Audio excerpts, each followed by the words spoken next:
Hello दोस्तों, मैं सौरभ सिंह आप लोगों को personality development and yoga file को आप लोगों के समक्ष इस वीडियो के माध्यम से पहुंचा रहा हूं।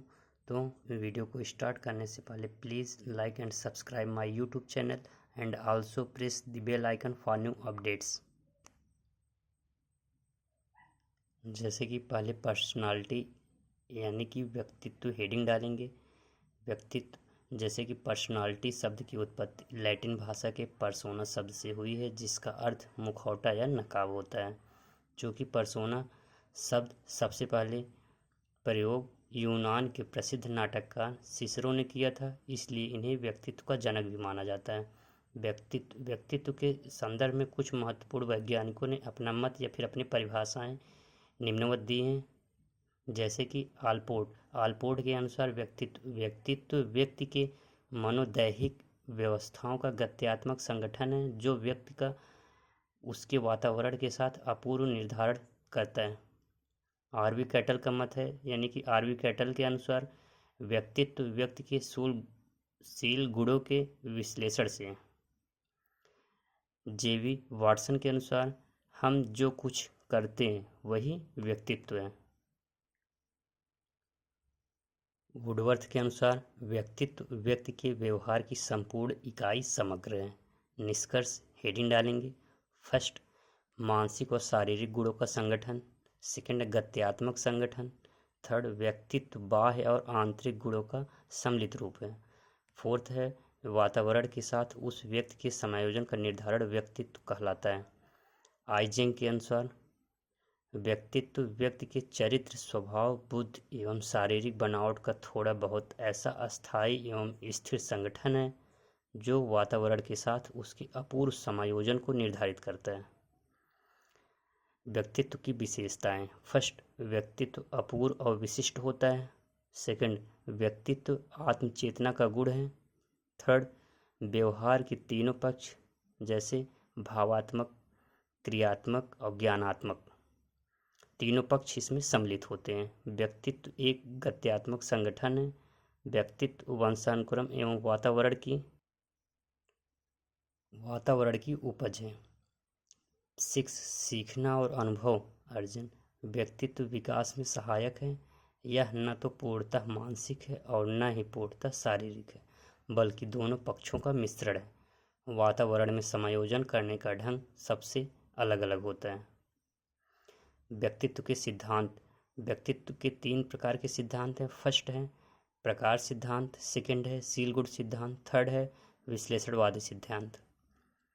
प्रकार सिद्धांत क्या होता है? प्रकार सिद्धांत किसी एक श्रेणी या प्रकार में विभाजन कर व्यक्ति के व्यक्तित्व का मूल्यांकन किया जाता है। इसमें प्रमुख रूप से हिप्पोक्रेट्स, शेल्डन, क्रिस्मर व युंग आदि मनोवैज्ञानिकों को सम्मिलित किया गया है। शील गुण सिद्धांत व्यक्तित्व के आंतरिक व्यवहार के आधार पर विभाजित किया जाता है।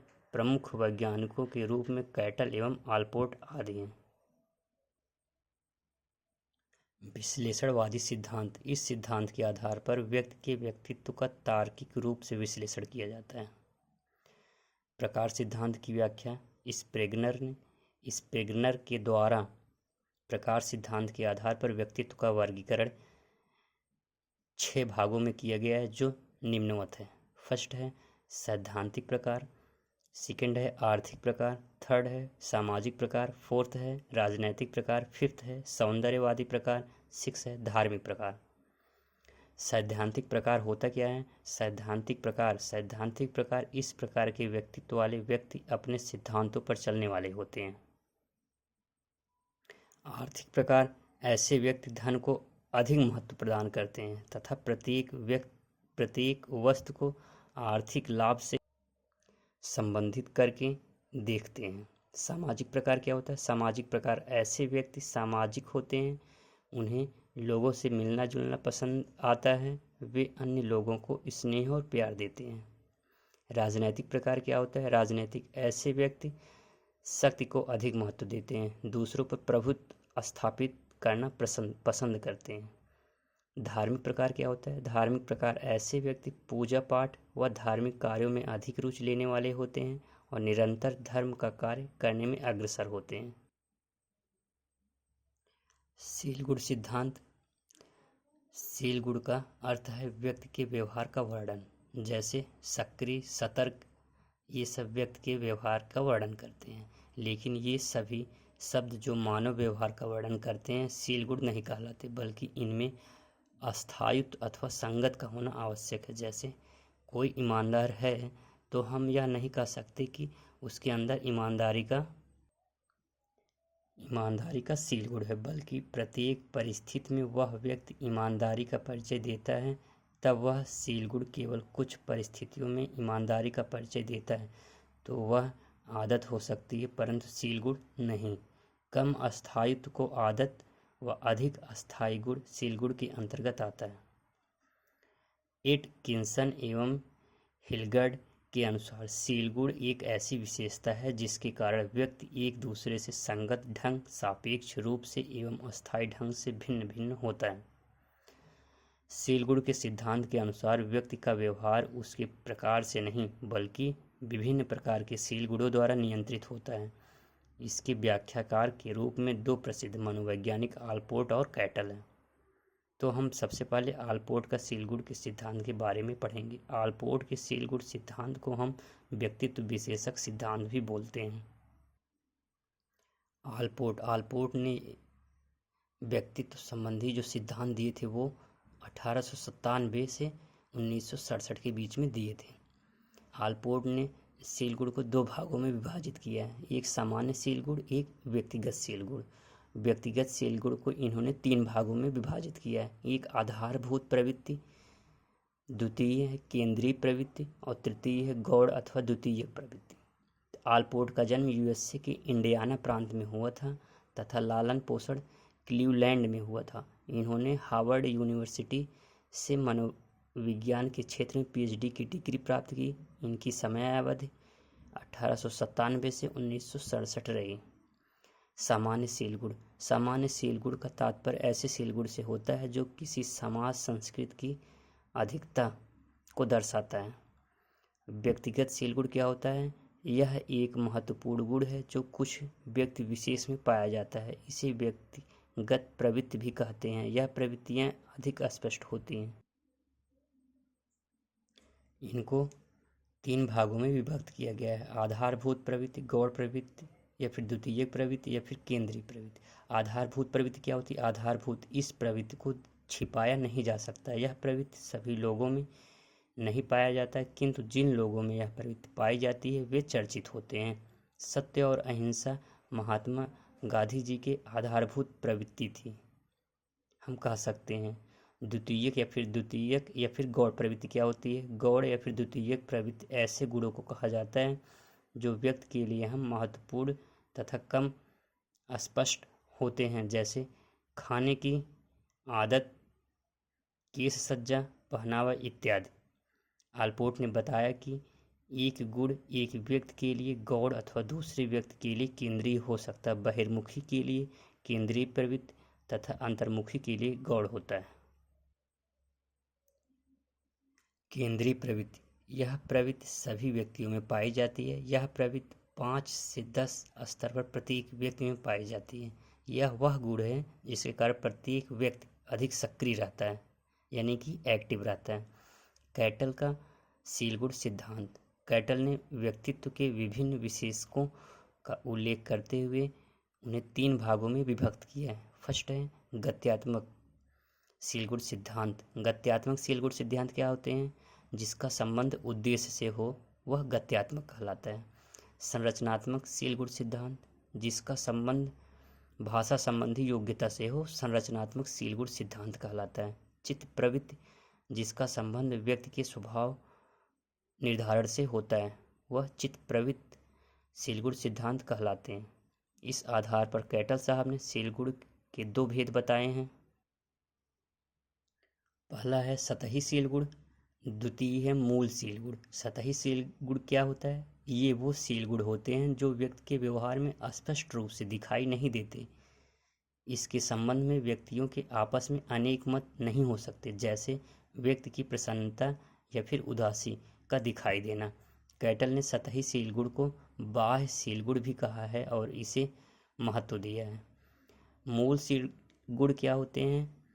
इन सील-गुणों का निरीक्षण द्वारा पता नहीं लगाया जा सकता। ये सील-गुण व्यक्ति के दिन प्रतिदिन की क्रियाओं से व्यक्त नहीं हो पाते।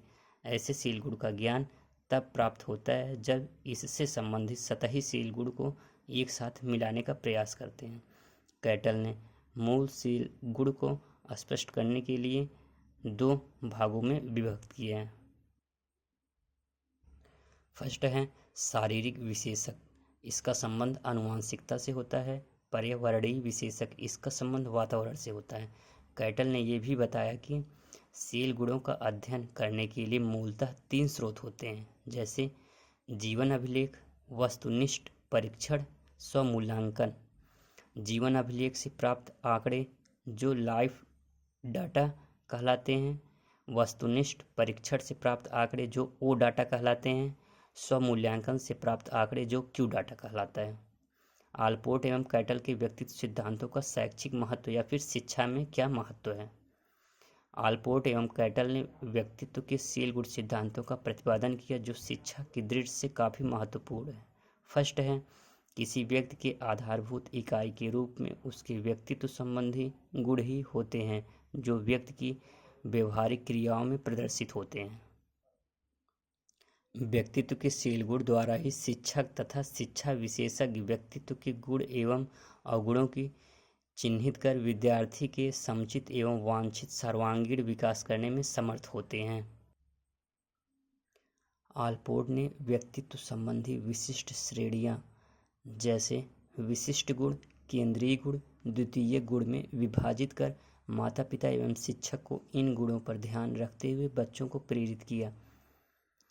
थर्ड है, कैटल ने सामान्यतः किसी व्यक्तित्व में उपस्थित संपूर्ण गुणों एवं विशेषताओं की जानकारी के उपरांत कारक विश्लेषण विधि के प्रयोग द्वारा 16 मुख्य व्यक्तित्व कारक या फिर आयाम प्रस्तुत किए। अतएव शिक्षा जगत में कैटल का व्यक्तित्व सिद्धांत अति महत्वपूर्ण है। फोर्थ, आलपोर्ट एवं कैटल द्वारा स्पष्ट किया गया कि व्यक्ति के अच्छे व बुरे व्यक्तित्व का निर्धारण उसके गुणों एवं विशेषताओं के आधार पर होता है या फिर विशेषताओं पर निर्भर करता है। हिप्पोक्रेट्स द्वारा प्रतिपादित वर्गीकरण। प्रसिद्ध ग्रीक वैज्ञानिक हिप्पोक्रेट्स ने 400 ईसा पूर्व मानव शरीर में पाई जाने वाली 4 द्रव पदार्थों के आधार पर सर्वप्रथम व्यक्तित्व को वर्गीकृत करने का प्रयास किया, जिसके आधार पर किसी भी व्यक्ति का स्वभाव निर्धारित किया जा सकता है। हिप्पोक्रेट्स पीला पित्त, पीला पित्त, काला पित्त, रक्त पित्त और कफ पित्त 4 भागों में विभाजित किया है। पीला पित्त क्या होता है?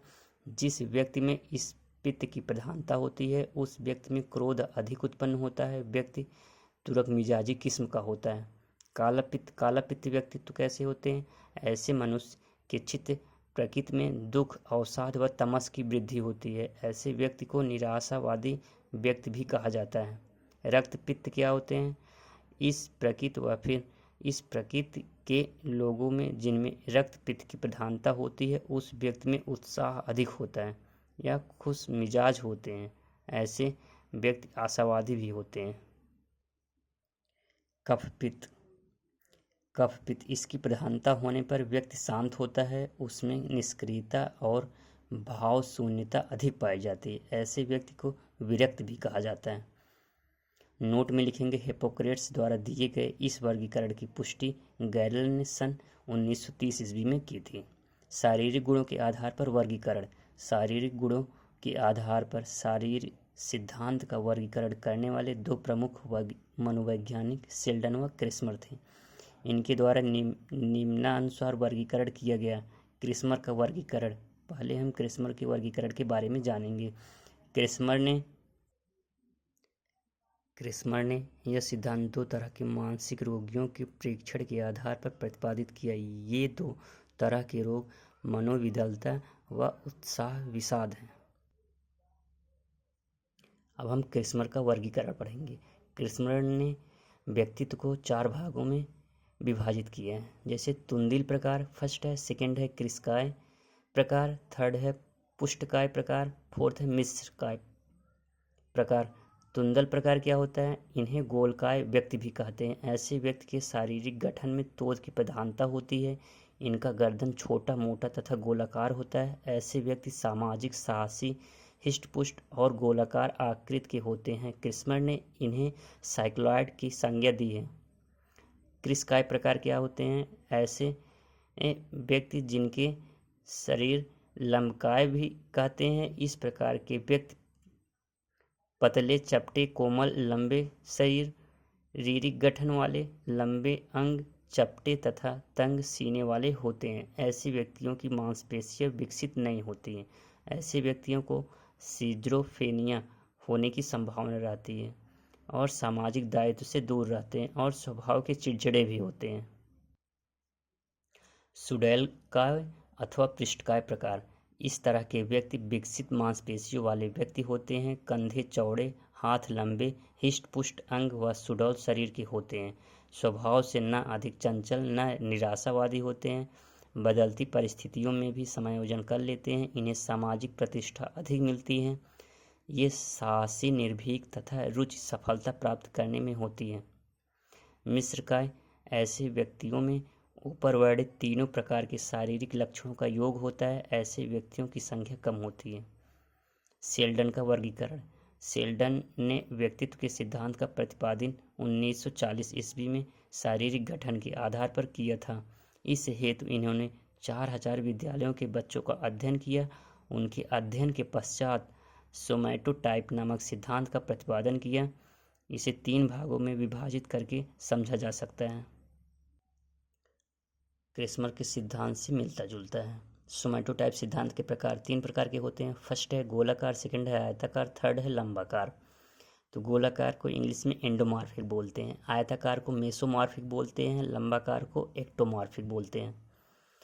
इनकी विशेषताएं। गोलाकार प्रकार की विशेषताएं। ये खुश मिजाज होते हैं, सामाजिक प्रवृत्ति के होते हैं, ये स्नेहशील होते हैं, खाने पीने के शौकीन होते हैं, यानी कि ये वर्तमान में जीने वाले होते हैं। आयताकार प्रकार। ये सक्रिय होते हैं, मोटी चमड़ी वाले होते हैं, प्रतिस्पर्धी होते हैं, बहिर्मुखी होते हैं, सख्त होते हैं। लंबाकार प्रवृत्ति की विशेषताएं। ये कमजोर होते हैं, नाजुक होते हैं, शांत होते हैं, आत्म जागरूक होते हैं, अंतर्मुखी होते हैं।